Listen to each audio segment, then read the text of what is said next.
Paulo tratava o escândalo, que tem o ato que faz o escândalo, tem o escandalizador, os escandalizados, que hoje se prega assim que quem faz o escândalo não é quem adultera, prostitui, rouba, é quem pegar o roubo, o adultério, a bigamia, a poligamia, o pecado dos outros e sair falando. Aí eles pregam no púlpito deles: você é um difamador. Aí eu pergunto: Paulo era um difamador, é? Você está falando a verdade, eu pequei, mas quem toma o pecado dos outros, a falta dos outros, e sai espalhando é um difamador. Você está fora do reino de Deus. Eu pergunto: e Paulo era um difamador? Quando ele está falando aqui abertamente desse pecado, mandando expulsar da congregação esse moço, esse rapaz, esse homem que fez tal coisa, me responda: bramitas do Brasil, cacuístas, pentecostais, deuteropentecostais, evangélicos, por acaso Paulo era um difamador em tratar desse caso abertamente, da instrução abertamente? Ele estava difamando? Paulo tratava e via o escândalo muito diferente dos pastores, reverendos, doutores em teologia, doutores em divindade, PhD em teologia, mestres hoje que se dizem mestres. Quer dizer, para Paulo, um ato imoral desse, na visão de Paulo, era para a igreja eliminar, expulsar, botar para fora da igreja, tratar essa pessoa como um pagão, proibi-lo de vir aos cultos. E aqui em Corinto era bom, porque a igreja era em casa, né? Com 1 aos Coríntios, capítulo 5, o caso de incesto que estava ocorrendo ali na igreja de Corinto, né? Na Grécia, na Europa. Só se ouve falar de imoralidade entre vós. E imoralidade, luxúria, né? Imoralidade sexual. E imoralidade tal, ou seja, tão grande, que não se encontra nem mesmo entre os gentios. Os gentios aqui que Paulo está dizendo é os pagãos. Porque Paulo está escrevendo aos santos em Corinto, a igreja em casa, né, em Corinto, aos santos. Então tem os pagãos, os de fora, né? São gentios, estão fora, não reconheceram o evangelho, as boas novas, o evangelho da glória de Deus, o evangelho de Paulo, recusaram. E há aqueles que receberam o evangelho, a qual Paulo denomina eles como os santos. É isso que deve voltar nesta hora, não? Eu sei, Pedro falou do justo, do ímpio e do pecador, não? Na sua carta, nesses três grupos, mas Paulo vai falar aqui dos de dentro, os santos, e dos de fora, os gentios, os pagãos, aqueles que quiseram recusar o evangelho, não? Estão do lado de fora. Agora, dentro está os santos, mas há essa problemática aqui. Todos deveriam ser santos. Todos que são batizados em nome de Yehoshua Mashiach. Todos que participam do cálice do Senhor não deveria provar do cálice dos demônios, não? Todos que provam a boa palavra de Deus, do reino celestial, reino espiritual, deveriam sair do reino das trevas, do reino do mundo, das coisas do mundo. Isso não estava ocorrendo aqui na Grécia, na Europa, na cidade de Corinto. A imoralidade lá estava vazando, estava sangrando, a igreja estava sangrando. A lama podre dentro da igreja estava esguichando lá, pela janela, pelo telhado, pela porta, as frepas, as gretas, né? Se ouve falar de imoralidade, é imoralidade sexual, viu? Que aqui é um caso de incesto entre vós, que é imoralidade tal que não se encontra nem mesmo entre os gentios, os pagãos. Um dentre vós, tem um homem aí dentro da igreja, que vive com a mulher do seu pai, que vive com a madrasta. Eu preguei sobre isso aqui, Deuteronômio 18, né? Pecados que não foram cancelados, né? Ter relação sexual, homem com homem, homem com animal, mulher com animal, genro com a sogra, sogro com a nora, e um filho com a mulher do seu pai, né? Tudo isso é abominação, né? Não deveria haver lá no arraial, no campo de Israel, na jornada, na caminhada. Isso prejudicava a caminhada, né? Veja que no versículo 9, Paulo diz assim, na outra carta, eu estou lendo 1 Coríntios 5, 9, então temos 3 cartas, né? Há uma primeira carta que não sabemos onde está ela, mas ele diz assim, na outra carta que escrevi a vocês, os coríntios, eu recomendei que vocês não tivessem nada a ver com gente imoral. Então lá, estou lendo 1 Coríntios, mas há uma primeira carta, né? Não sabemos aonde ela está, mas os coríntios já tinham sido instruídos a não se associar, não se juntar, não caminhar junto com gente imoral. Andarão 2 juntos, se não tiver de acordo. E quando a igreja de Corinto não fez nada com esse caso, deixou passar, na verdade, esse rapaz dentro da igreja, vivendo com a mulher de seu pai, a igreja aceitou isso. Se aceita um caso de imoralidade, haverá um segundo caso, um terceiro caso, uma cultura vai se desenvolver, desenrolar dentro da igreja, como Paulo diz, né? Jogue esse fermento de imoralidade, esse homem, expulse ele da congregação, porque senão ele vai contaminar todo mundo. Como eu tenho explicado aqui, um tomate podre apodrece toda a caixa de tomate bom. Uma laranja podre apodrece toda a caixa de laranja boa.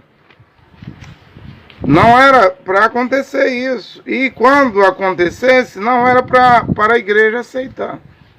Hoje todo mundo aceita Jesus, não? Aceita Cristo.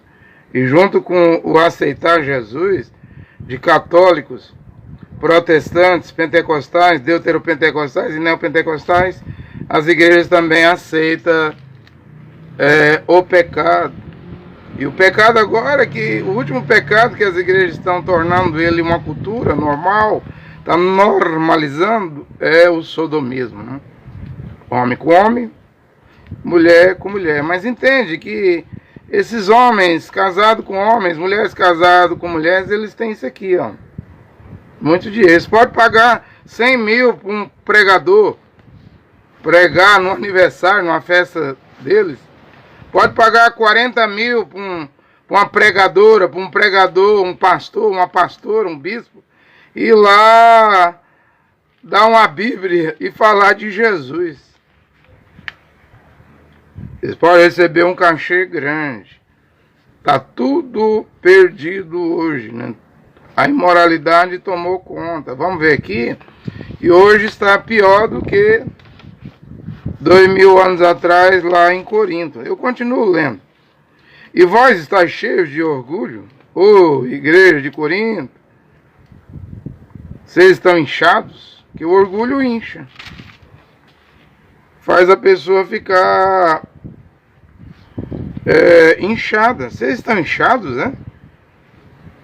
que não consegue ver essa imoralidade? Vocês estão cheios de orgulho, nem mesmo vos mergulhaste na tristeza. Paulo está dizendo aqui, vocês veem esse rapaz quebrar a Torá lá, que até a Torá de Moisés proibia, Levítico, né? 18.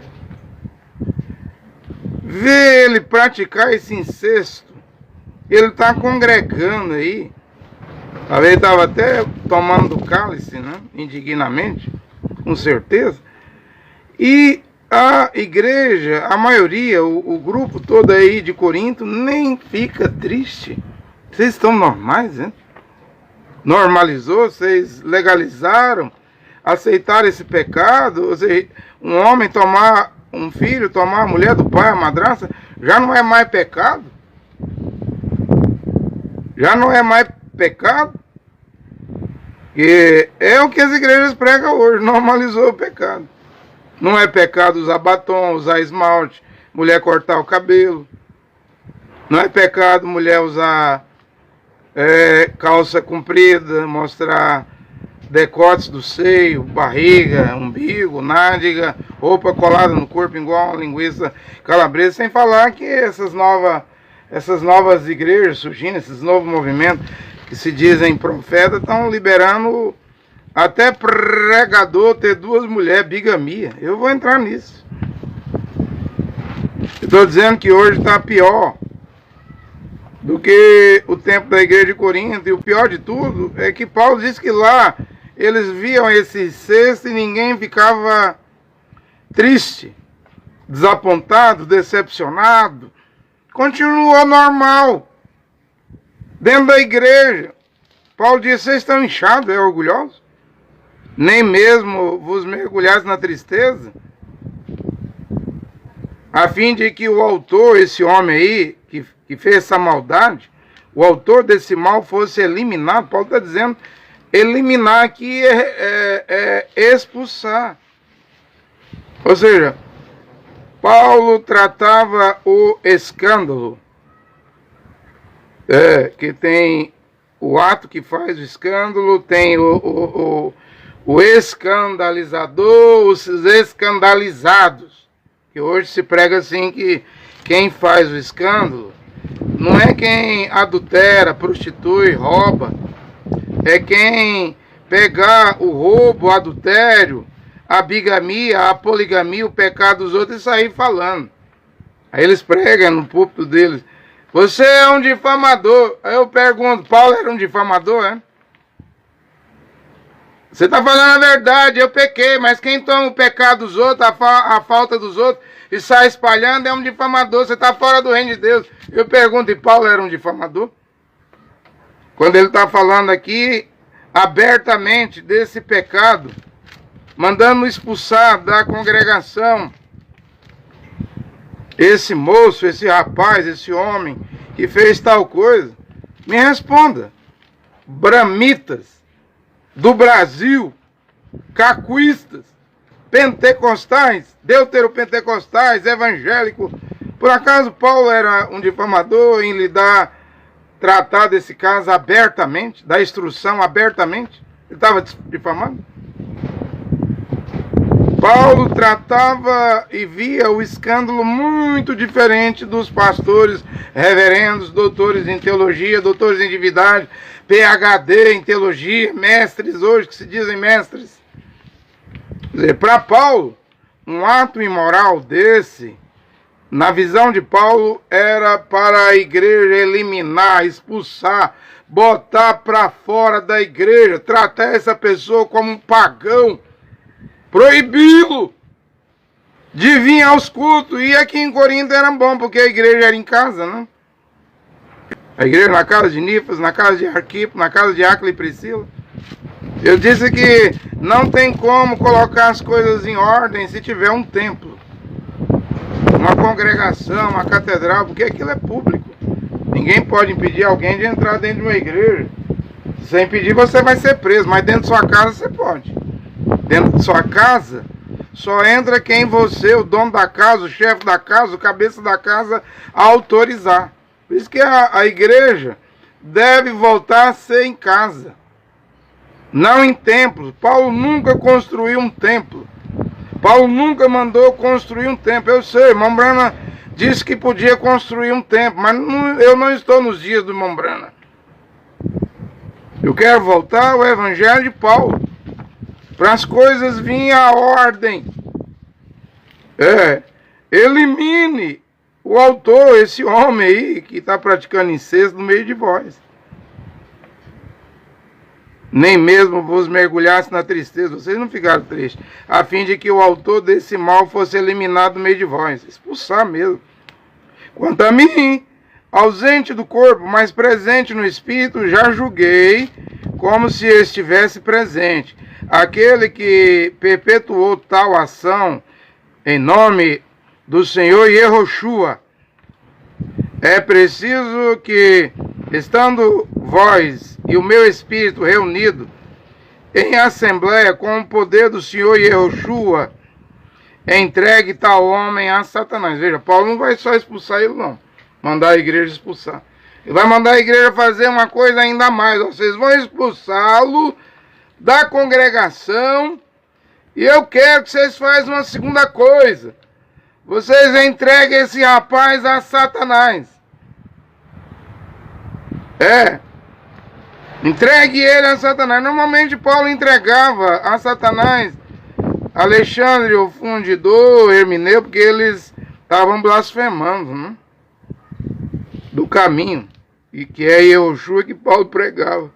Paulo diz, eu entreguei eles, esses faladores que falam mal, a Satanás para eles pararem de blasfemar. Mas aqui vemos um caso que Paulo vai entregar, além de mandar expulsar da congregação, a igreja em casa, Paulo quer que a igreja também entregue esse moço, esse rapaz, o autor desse pecado, dessa grave imoralidade, ao diabo, a Satanás, para que perda a carne. O que é perder a carne aqui? A fim de que o espírito dele seja salvo no dia do Senhor, para a destruição da carne dele. Desejo da carne maldito, desejo da carne maligno, desejo da carne perverso. Desejar fazer sexo, estar fazendo sexo com a mulher do seu pai, a própria madrasta, e a consciência não dói. E por que a consciência não dói? Como Paulo falou lá em Timóteo 4, versículo 1, que espíritos enganadores nos últimos dias viriam, através da hipocrisia de homens mentirosos. Pessoas se arrodearia de doutores, mestres falsos. E o resultado é que a consciência seria queimada com ferro quente. Ou seja, a consciência iria encruar, enginhar. Já viu quando há uma queimadura de pele, não enginha a pele, não encroa, igual um plástico? Sua mente, homem, religioso, católico, protestante, pentecostal, deuteropentecostal, neopentecostal, engiou com ferro quente, encruou, está encruada, morreu a consciência, porque a igreja hoje já está aceitando até homem com homem sodomismo. Está vendo que está tudo natural, normal? É o ferro quente. E o que é esse ferro quente? Que queima a consciência. Os homens que têm teologia, ou os homens que vê anjo,